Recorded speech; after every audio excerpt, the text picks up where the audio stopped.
Estás entrando al umbral de lo desconocido. A partir de este momento, tus sentidos nos pertenecen. Bienvenidos al segundo capítulo de El umbral de lo desconocido. Mi nombre es Cali Mercado y hoy me encuentro con mis dos fantásticos compañeros, como siempre. Fernando Malfabón y Abraham Martínez. Y pues les damos la bienvenida a una emisión más de este podcast que pues pretendemos que sea un poco de su agrado o mucho de su agrado. Estamos incursionando en ese sentido de buscar lo insólito, lo paranormal, lo desconocido. Entonces, en esta emisión les vamos a presentar Tema muy interesante. Hoy vamos a hablar sobre la muerte y sus significados en las religiones. Partamos de una concepción biológica para partir un poco más con definiciones más complejas. Pues la muerte como parte es un proceso fundamental e inevitable en nosotros como seres orgánicos biológicos, ¿no? Implica el fin de un ciclo fisiológico y concluye en la interrupción de los signos vitales. Eso es la muerte para la ciencia en pocas palabras. Y para muchos la concepción de la muerte pues tiene diferentes significados, como ya lo mencionamos, diferentes religiones lo toman tal vez como una trascendencia hacia algo más o es solo dejar de existir, ¿no? Pero pues algunos también lo toman como no es solamente la vida, no es estamos esperando nuestra muerte.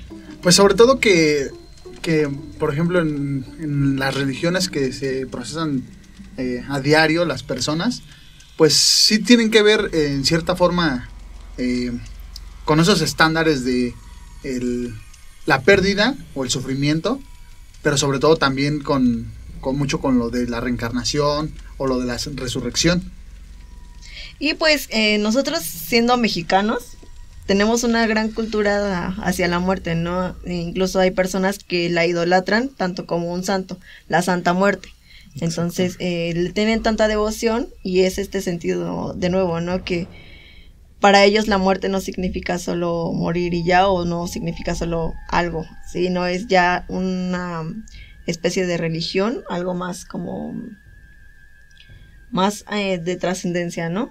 Y pues también tenemos el Día de Muertos, tenemos esta concepción de celebrar no solamente a los que siguen vivos, ¿no? Sino a los que ya se fueron, porque pues nosotros tenemos una raíz como muy cultural como de ese apego, ¿no? Hacia las personas. Sobre todo en los tiempos ancestrales, o sea, se conoce, por ejemplo, la ofrenda tiene rasgos como españoles, que fueron las personas que nos conquistaron, como rasgos indígenas. Sí, es una mezcla de esas dos. De ambas partes. Y bueno, volviendo un poco más atrás, recordemos, lo decíamos en el capítulo pasado cuando hablábamos de Lovecraft y lo desconocido.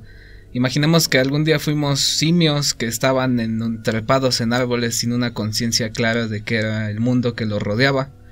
La muerte, al ser un hecho que constantemente nos ha acompañado en nuestro desarrollo evolutivo, pues ha estado pues presente en todas las etapas de nuestra historia como humanidad. No se sabe con exactitud cuándo nosotros como seres racionales más complejos empezamos a adscribir a ella representaciones y simbolismos cada vez más y más complejos en nuestras definiciones culturales. En un artículo de National Geographic se estima aproximadamente que el primer entierro humano con indumentaria, flores y arreglos se llevó a cabo hace 40.000 o 48.000 años de antigüedad, es decir, un bastante tiempo. De ahí para acá hemos reconfigurado todas nuestras prácticas culturales y hemos dotado de una complejidad inmensa al hecho de morir. En México ya lo hablábamos, ¿no? Por ejemplo, hay un conjunto enorme de simbolismos y significados que pasan cuando uno muere, ¿no? Podemos citar cosas que nos traen nosotros en conjunto, ¿no? Por ejemplo, cuando muere alguien tenemos que estar en un velorio. Está esta cuestión de los rosarios. Está esta novenario. Está esta cuestión de levantar la cruz, de tener un orden. Hasta el rosario sirve como un espacio de duelo donde las familias afrontan ese dolor en conjunto, ¿no? Y ese peso tan significativo que le damos a eso se ve inclusive reflejado en cosas, por ejemplo, como temas muy aparte como la desaparición forzada, etcétera, ¿no?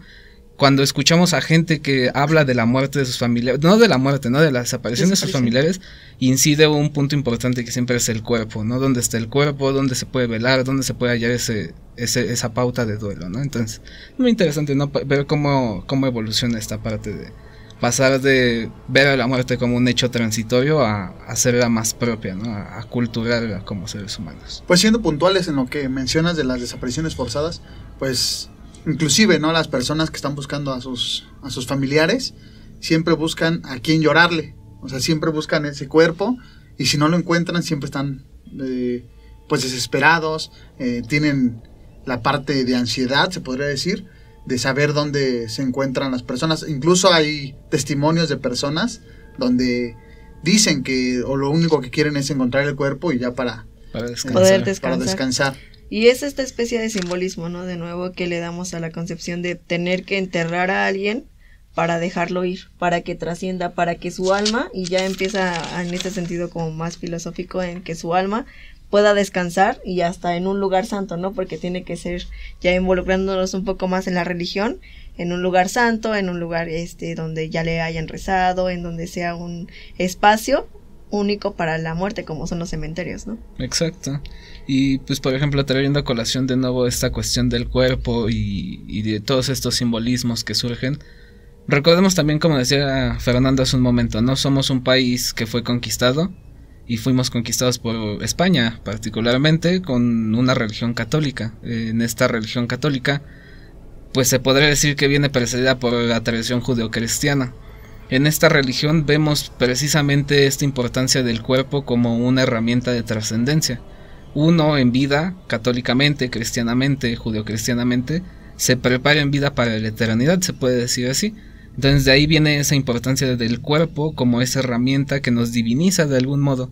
Y ya se los comentaba un poco antes de entrar, ¿no? Y eso hasta se ve ligado a cuestiones triviales, ¿no? Por ejemplo, en México, de todos los países de Latinoamérica, México es uno de los países con menos donación de órganos, ¿no? De casi 20 por 9 millones de personas, algo así maneja un informe del IMSS.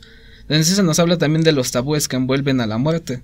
También esta cuestión de ser incinerado, ¿no? Que a veces es un poco menospreciada, etcétera. Pero viene precisamente ligado a eso, ¿no? El catolicismo refleja al cuerpo como esa herramienta de divinización. ¿Y qué caracteriza también nuestra religión? Pues este conjunto de mártires, por ejemplo, ¿no? Jesús, que es un cuerpo que sangra, es un cuerpo que agoniza. Entonces, más o menos también va por ahí. Porque la religión es una de las herramientas humanas con las que mayor se ha descrito, o sea, trata de buscar un sentido más allá de la muerte. Sobre todo también un sentido de pertenencia, yo creo, porque las personas tienden a identificarse con el sufrimiento o con lo que pasa dentro de la religión, que hace que las personas crean en eso y sobre todo que traten de entender la vida, incluso con la muerte, ¿no? Sí, pues es esta dualidad de qué esperar después, ¿no? O qué hay, siempre es esta duda, ¿no? Porque nada es certero. No sabemos qué hay después de la muerte, y dependiendo, como ya lo mencionamos, de cada religión es como la creencia que tenemos de esta concepción divina o de no haber nada, ¿no? Exactamente. Y pues, ¿qué les parece si tomamos un pequeño corte y vamos a escuchar un cuento de allá del estado de Oaxaca, que fuimos apenas hace unos días y tuvimos la oportunidad de ahí de platicar con las personas y nos estaban comentando esos cuentos, esas leyendas que pasan ahí en los pueblos. Entonces vamos con ellos y les reiteramos que si quieren dejarnos alguna historia, nos la pueden dejar en comentarios o mandarlo a nuestras redes sociales. Los dejamos con este pequeño cuento.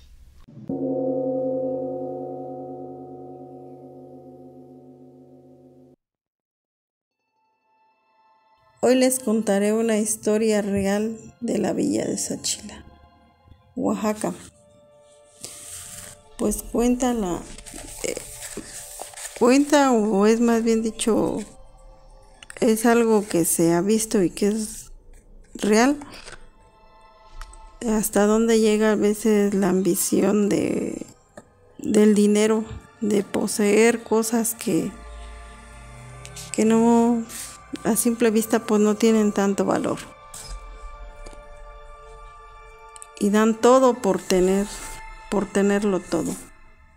Acá en la villa se encontraba un matrimonio y el cual contaba con 3 hijos.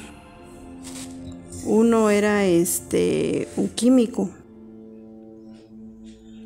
y los otros pues era no tenían ninguna profesión, pero uno de ellos era casado. La mamá de estos jóvenes era muy ambiciosa y tenía un familiar lejano, unos tíos lejanos. Y la señora pues era de mucho dinero, los tíos.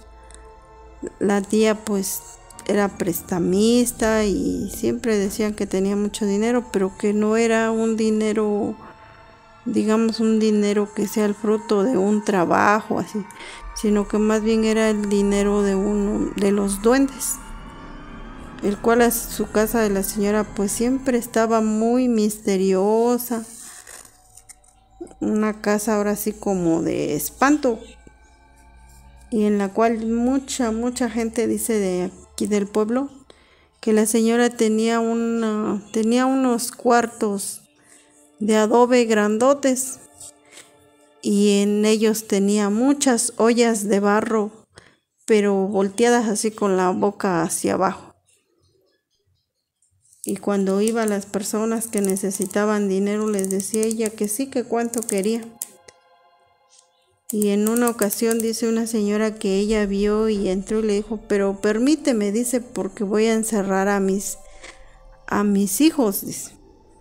A sus hijos quedó, dice. Y en ese momento y que empieza a silbar, la señora empezó a silbarles. ¿Cuál fue su asombro de la señora? Dice que al ver que venía ahora sí que una manadita de coralillos, le decimos aquí en mi pueblo. Son como unas serpientes. Y ya hay que agarra la olla y que la destapa, dice. Y allí fueron entrando los animalitos. Al ver eso la señora se espantó y lo que hizo fue irse.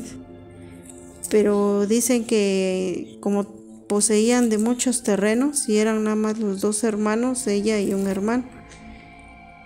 Y el hermano siempre andaba en caballo visitando sus terrenos y todo eso. Pero como cuando contrataban así a los jornaleros, dicen los jornaleros que en sus platillos o así, en su comida, en lo que fuera, siempre les echaban excremento de marrano, tal que los duendes eran los que le hacían esas travesuras, pues. Y ya después así fueron las cosas. Después el señor pues encontraron encontró su familiar ahí a sus tíos, y la señora pues era su ambición de poseer dinero y todas esas cosas, ¿no?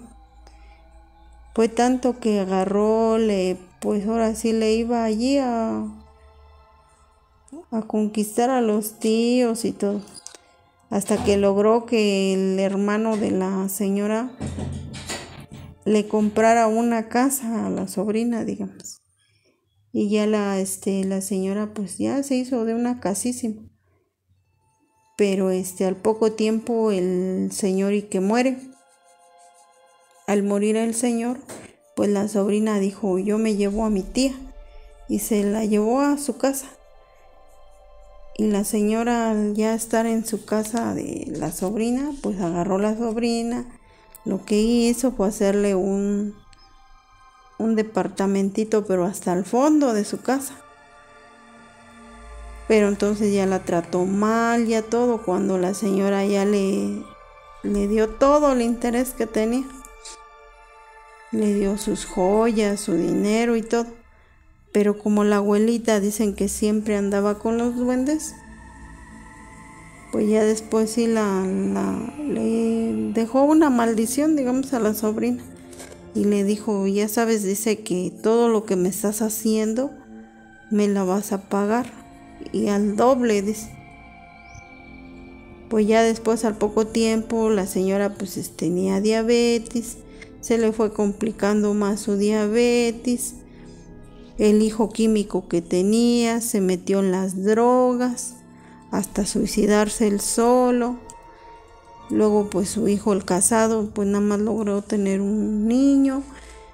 Y ya los demás bebés pues dicen, ahora sí que dicen las lenguas, ¿no? Que los duendes pues no dejan que se embarace la nuera de la señora porque siempre los aborta.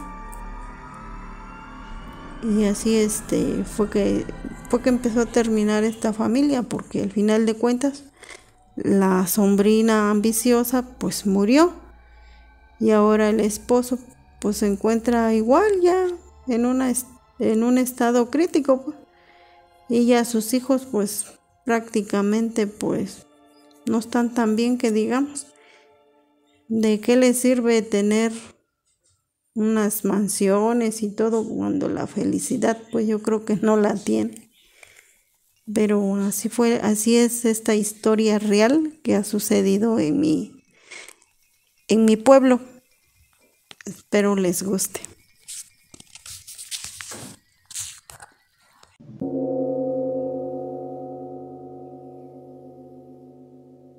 Y pues ya estamos de regreso en el umbral de lo desconocido.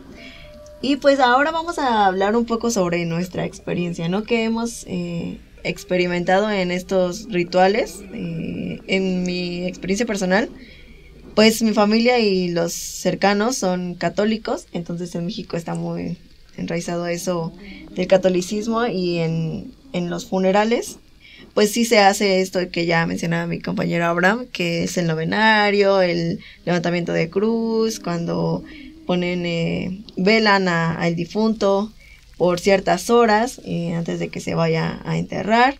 Entonces todo este proceso, que pues es un proceso largo, realmente de una semana o una semana y media, más o menos, en donde tienes razón y concuerdo contigo, Abraham, que es una especie como de despedida larga que no nos permite como darnos cuenta de lo que está pasando, ¿no? De poder asimilar. Sí, asimilar la pérdida, ¿no? De las personas. Sí. Entonces, pues esta concepción del funeral y todo eso, aunque para muchas personas es triste, pues también es parte de dejar ir a las personas, ¿no? Y hasta en cómo nos vestimos, en cómo nos comportamos en ciertos lugares. Entonces, toda esa concepción de la muerte y lo que implica llevar el camposanto a la persona que falleció, es todo un ritual muy, muy extenso. Pues sí, sobre todo que, o sea, siempre se vive de diferentes formas. Por ejemplo, las personas adultas, pues como que tienen más arraigado la religión, y sobre todo que las personas entienden y comprenden lo que pasa en estos tipos de rituales, por así llamarlos. Entonces, por ejemplo, hay personas jóvenes que ni siquiera conocemos lo que es el levantamiento de cruz o así, o por qué se da. Sí. Pero sin embargo, pues nos lo siguen inculcando, pero luego ya ni siquiera se sabe por qué es. Entonces, por ahí va un poquito, ¿no? Lo que ha pasado dentro de las religiones, que van cambiando, y sobre todo que vas, o más bien no vas conociendo todo lo que pasa detrás de un ritual como esos. Sí, pues las generaciones van cambiando, ¿no? Ahora, antes eran mucho más apegados a muchas religiones, y ahora los jóvenes ya no, en mi perspectiva, ya no lo son tantos, ¿no? O sea, sí creen, pero en esta concepción ya tan religiosa, tan apegada como eran nuestros abuelos o nuestros tíos, ya no es tanto como ahora, ¿no? Bueno, ¿y a ustedes les ha pasado algo así fuera de lo común, en el panteón, o cuando están velando a una persona? No sé si les ha pasado algo así como, o no precisamente algo sobrenatural o algo así, sino más bien si han conocido alguna cosa que nada más sea particular para una persona o para un lugar. Pues yo no he ido a muchos funerales en otros estados, la verdad solo aquí en el Estado de México, pero no, siempre solo es como la presencia de cuando están velando a la persona, se siente hasta un ambiente distinto, ¿no? Yo sí lo percibo, yo sí siento como los ambientes distintos, se siente frío, se siente como mucha, no sé, como nostalgia. Pues yo creo que, exactamente, o más bien lo que decíamos en el anterior capítulo, donde hablábamos vibras. de las vibras, de las energías. Las energías, entonces yo creo sí. que ahí va un poco ligado. eso. Sí, hasta creo que, bueno, cuando falleció mi abuela, pues se reunió mucha familia, pero en el ambiente, aunque eran muchas personas, se sentía muy frío, ¿no? Y había aire, o sea, yo sentía que había aire, y era un cuarto, pues, relativamente pequeño. Entonces, esas concepciones de que algo está pasando, o sea, las vibras o las energías acumuladas en el duelo, sí se sienten diferentes. ¿Y a ti, Abraham? Pues por fortuna no he tenido que asistir a funerales tan personales. Apenas pasó el de mi abuela. Y no sé, ya lo hablábamos hace un momento, ¿no? Es todo ese momento de duelo que se vive en compañía de todos.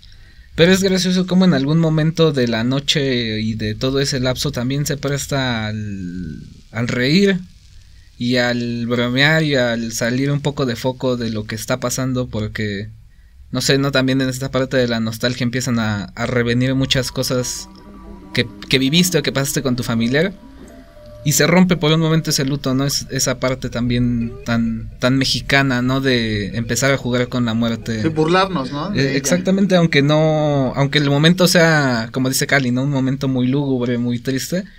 El mexicano de algún otro modo se ríe de eso, ¿no? Y pasa, ¿no? Yo me acuerdo que estábamos a las 3 de la mañana en las últimas horas del velorio. Y todos los premios estábamos riéndonos, contando anécdotas que habíamos vivido con la abuela, ¿no? Esa pequeña frac del luto es una compañía muy extraña también.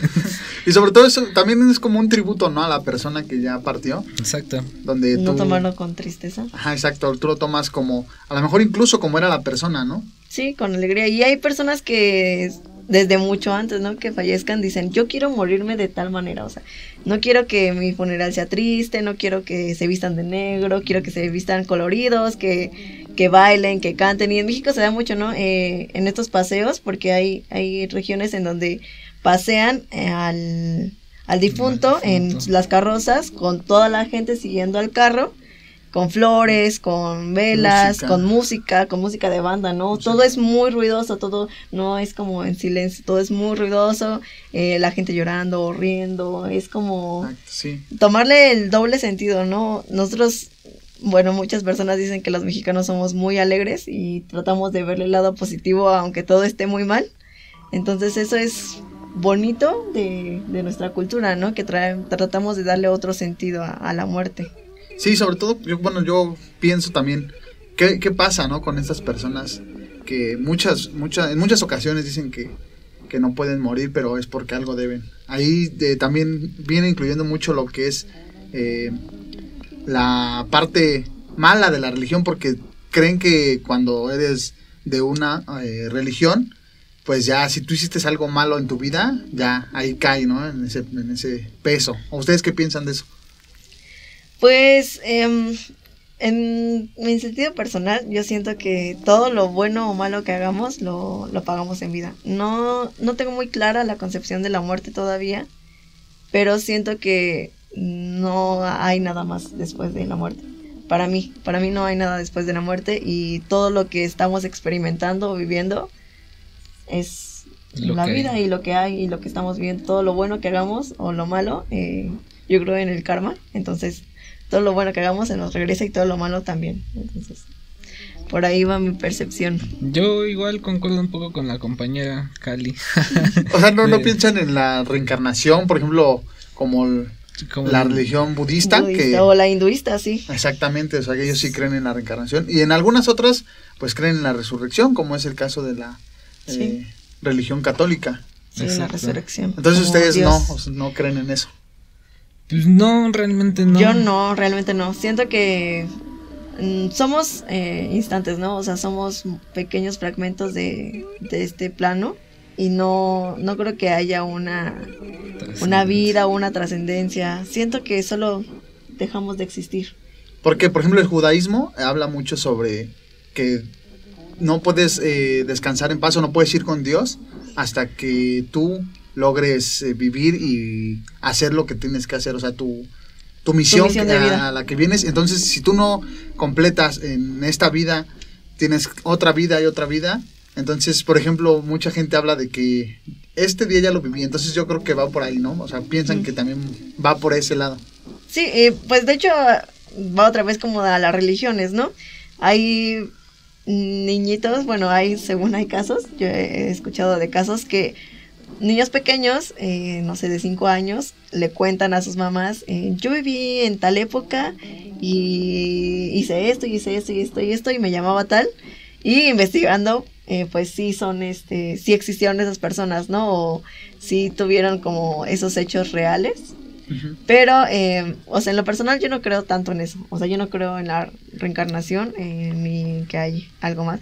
Por ejemplo, los vikingos también creían como en el que si morían en batalla, se iban al Valhalla con Odín. Entonces era como de fiesta y lujos y era como su agradecimiento por haber luchado, ¿no? Pero las mujeres y los niños se iban a otro lugar específico. O sea, tenían como diferentes secciones hasta en la muerte. Entonces esa concepción también es interesante. Exacto, igual recomendarle a la audiencia ahorita que estamos tocando estos temas que busquen no recuerdo bien cómo se llama, es una carta que le escribe la esposa de Carl Sagan a Carl Sagan cuando muere. Y pues Carl Sagan es no sé si lo conocen, sí. Es un astrónomo reconocido. Y él igual comparte esta postura de que no hay nada más allá después de la muerte. Y en esta carta, muy triste por cierto, su esposa le escribe a Carl Sagan que para ella es desolador y triste saber que no va a verlo nunca más en esta vida, porque sabe, al igual que él, que no hay nada más después de la muerte, ¿no? Eso conlleva toda esa postura. Sí, ¿no? Sí. Pues, ¿qué les parece si nos vamos a una cápsula que tenemos con Cés? Perfecto, pues vamos a escuchar una pequeña recopilación, no recopilación, es una pequeña recomendación de cine mexicano con nuestra gran compañera y amiga Cés Nochebuena.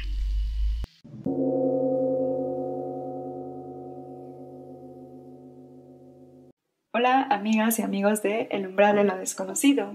En este segundo episodio les traigo una recomendación cinematográfica que es de mis favoritas. Con el paso del tiempo nos hemos dado cuenta que ciertas películas son más poderosas e impactantes de lo que se creía en su momento. Este es el caso de la película que les quiero recomendar hoy, El Libro de Piedra, película mexicana de horror de 1969 del director Carlos Enrique Taboada. A pesar de que nuestro país está rebosante de leyendas, algunas prehispánicas y otras surgidas en la época de la colonia, así como la relación tan cercana que tenemos con la noción de la muerte, en realidad no hay una tradición cinematográfica donde se vea reflejado todo esto. Creo que desafortunadamente no tenemos una línea sólida en cuanto a cine de horror en México, quizá porque el cine fantástico en general es muy caro de producir.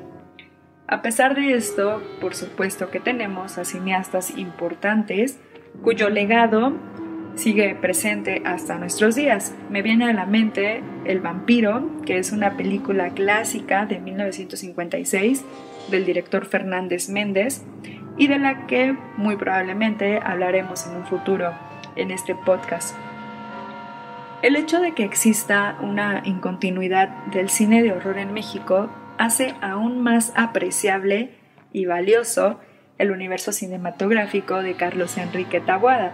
Es por eso que constantemente van a escuchar recomendaciones de este director, pues él fue uno de los personajes más constantes en cuanto a llevar la continuidad de este género, primero como guionista y posteriormente como director.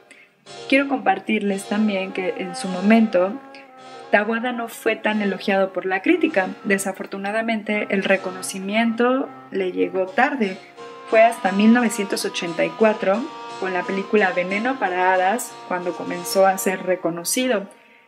Con esta película, precisamente, él gana 4 Arieles por parte de la Academia Mexicana de Artes y Ciencias Cinematográficas, incluidos el Ariel a Mejor Película y a Mejor Dirección.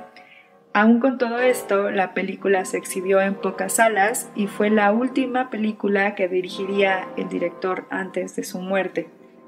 Ahora bien, si comparamos El Libro de Piedra, que es la recomendación que les hago el día de hoy, con otra película de este director como lo es Veneno para las Hadas, podemos notar que en el Libro de Piedra hay una puesta en escena mucho menos cuidada y quizá menos ambiciosa.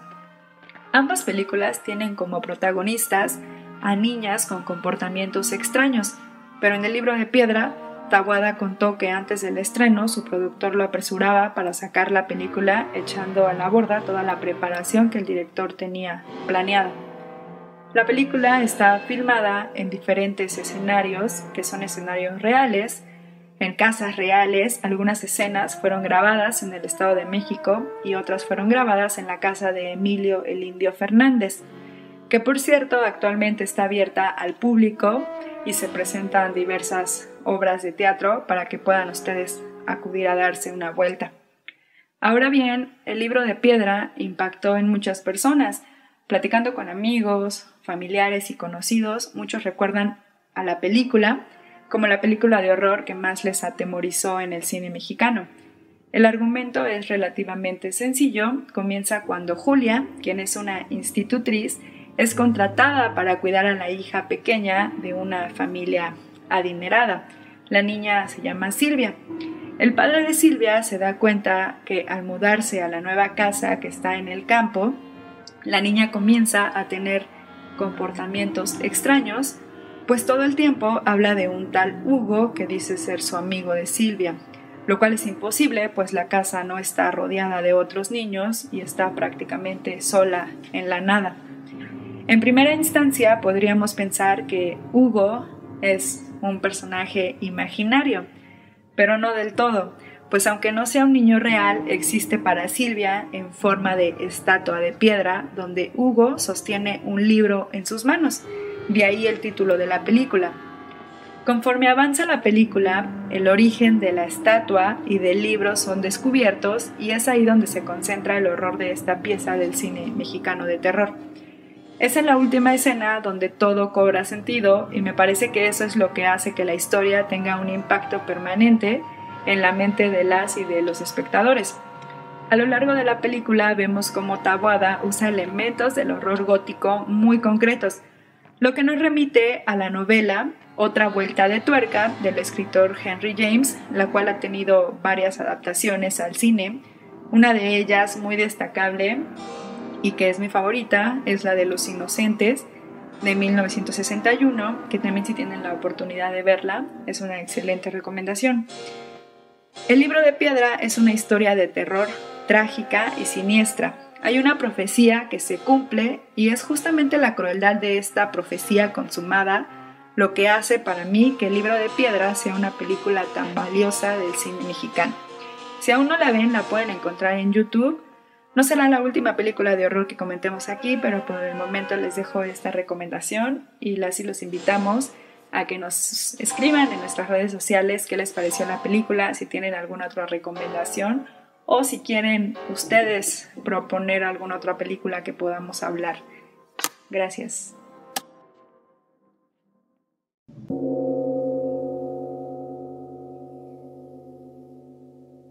Y ya estamos de regreso después de esta pequeña gran recomendación de nuestra compañera Nochebuena. Una gran película, si no la han visto o no han tenido oportunidad de verla, se la recomendamos mucho. Así como muchas películas del cine de terror mexicano que vamos a estarles trayendo en cada emisión. Esperamos que sea de su agrado. Y pues después hay que meter un poco más también de cine internacional, porque también el cine de terror es muy vasto y exacto. El cine de terror, y no solamente de terror, no hay diferentes clasificaciones en el cine de terror, incluso hasta podríamos hacer un especial sobre eso. Entonces, si no la han visto, se la recomendamos. Así es. Pues, ¿qué les parece si ahora vamos con nuestro último bloque?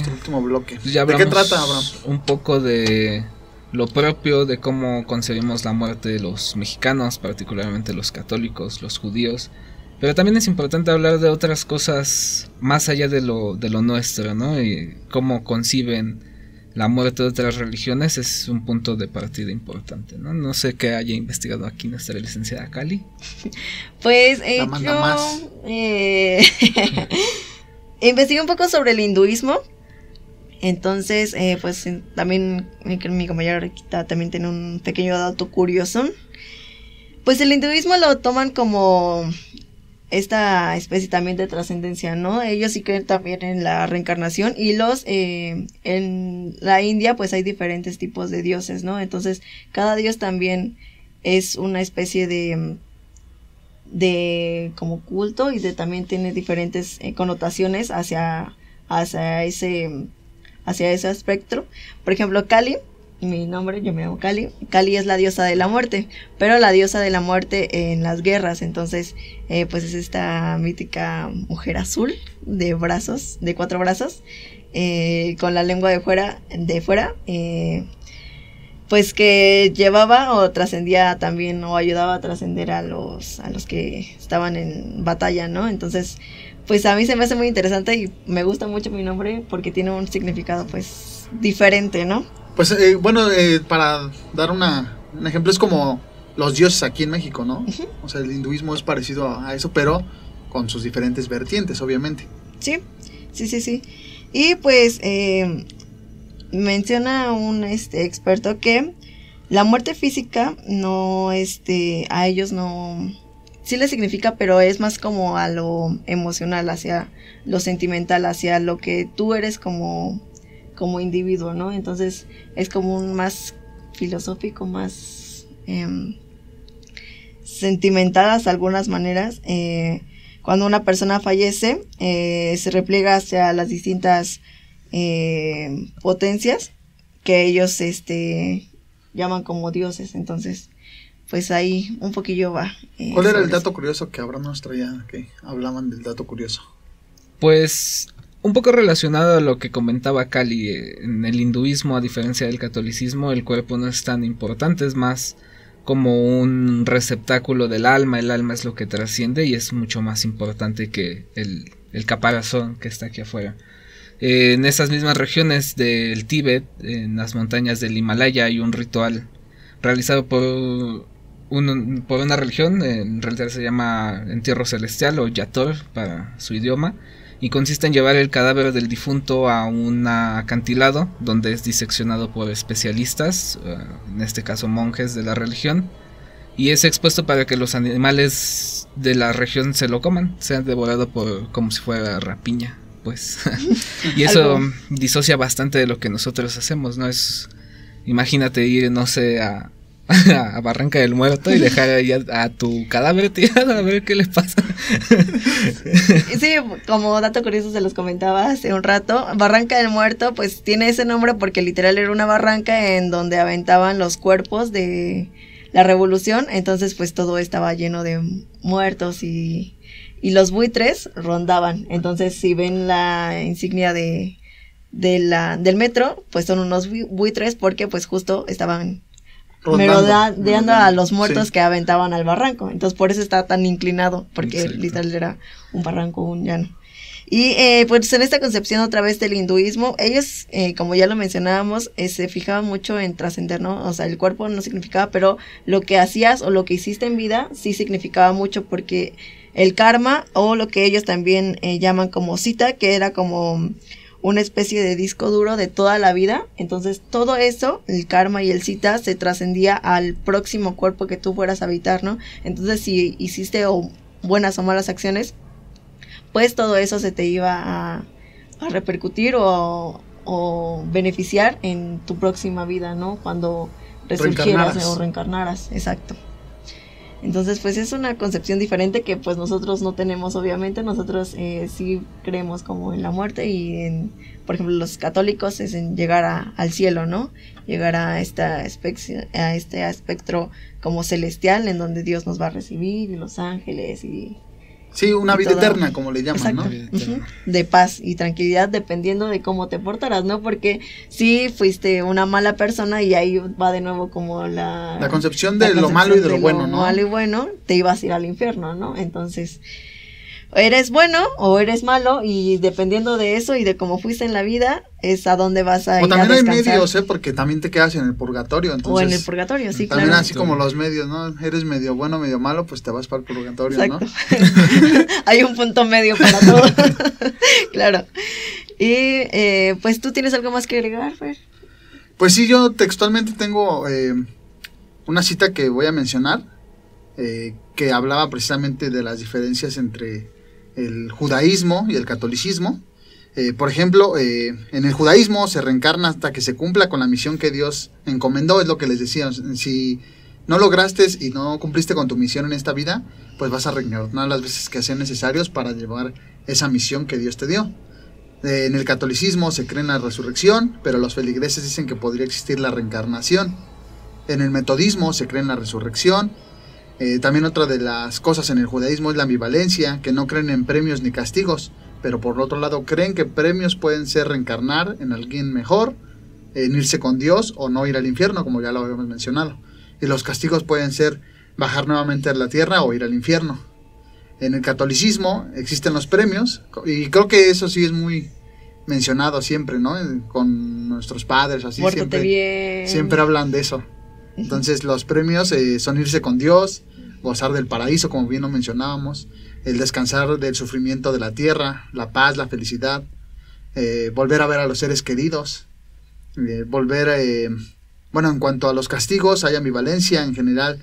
No se cree que haya castigos, pero siempre te dicen, si te portas mal, te vas a ir al infierno, ¿no? Uh-huh. Entonces ahí es un poco de lo que tiene el catolicismo.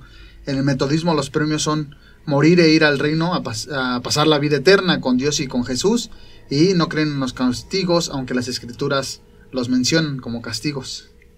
Sí, y pues en esto como simbolismos, pues es en diferentes sectores donde vea la luz, o cuando tu alma deja tu cuerpo, ¿no? Entonces, según hay personas que se ven a sí mismos en muerte o cuando murieron. Pero, bueno, la otra vez estaba leyendo que también ya está, según científicamente comprobado, que sí existe el alma y que al morir perdemos como 90 gramos, algo así. Sí, sí, yo también lo había escuchado, que pesamos menos cuando morimos, ¿no? Pero también puede ser como algo físico, fisiológico, porque después desprendemos muchos líquidos, pues nuestro cuerpo ya no funciona de alguna manera. Sí, y pues es esta pequeña concepción de... Pues ya para llegar al final de este episodio, ¿algo que quieran mencionar? Es que este tema es vastísimo. Hay de 4.000 a 5.000 religiones en todo el mundo, más las que han desaparecido, existieron, se combinan, se recombinan y existirán. Y pues nos da tela para cortar por todos lados. Esta vez agarramos cosas que son más conocidonas, más propias a lo que nosotros como mexicanos tendemos a conocer, o a entender un poco, más o menos, sí, de lo que pasa. Pues si les gustó este tema y les gustaría que hablemos un poco más sobre él, pues déjenoslo en los comentarios, en la cajita de comentarios o en inbox. Entonces ahí los estamos escuchando. Si quieren que hablemos sobre un tema en específico también, pues ahí lo tendremos como sugerencia. Pues igual recordar, ¿no?, que nos sigan ahí en redes sociales y pues de igual forma buscaremos a ver si hay algunas personas que quieran venir a platicar sobre su experiencia. La muerte.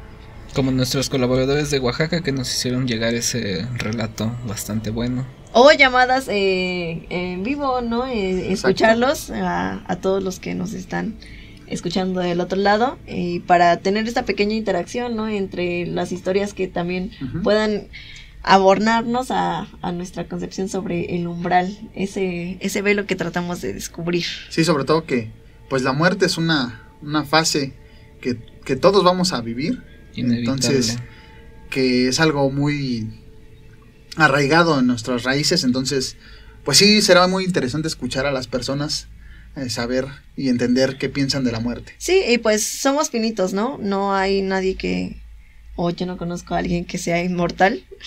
Entonces se creen inmortales. O se creen inmortales, pero todo es finito, todo termina en algún momento, y al fin de cuentas es muerte, es ya sea para los que creen o para los que no creen, pasar o trascender hacia otro lugar, o solo dejar de existir. Sí, sobre todo que bueno, este episodio lo hicimos con todo el respeto del mundo. Claro. Y pues que cada quien crea en lo que quiera creer. Sí. Y que entiendan, ¿no?, que la muerte pues es algo para todos, y que nosotros estamos dando nuestro punto de opinión, un pequeño concepto, sí, y el concepto de lo que traemos. Y tratamos de abarcar un poco de diferentes temas justo para eso, ¿no? Para que todos no se sientan como atacados, excluidos, y tratamos de hacerlo de la manera más cordial y respetuosa que podemos. Pues con esto llegamos al fin de este episodio. De este segundo episodio de El Umbral de lo Desconocido. Les agradecemos mucho su escucha y nos estamos viendo en la próxima. Me despido de ustedes, soy Cali Mercado. Hasta luego, soy Abraham Martínez. Hasta pronto, soy Fernando Malfabón.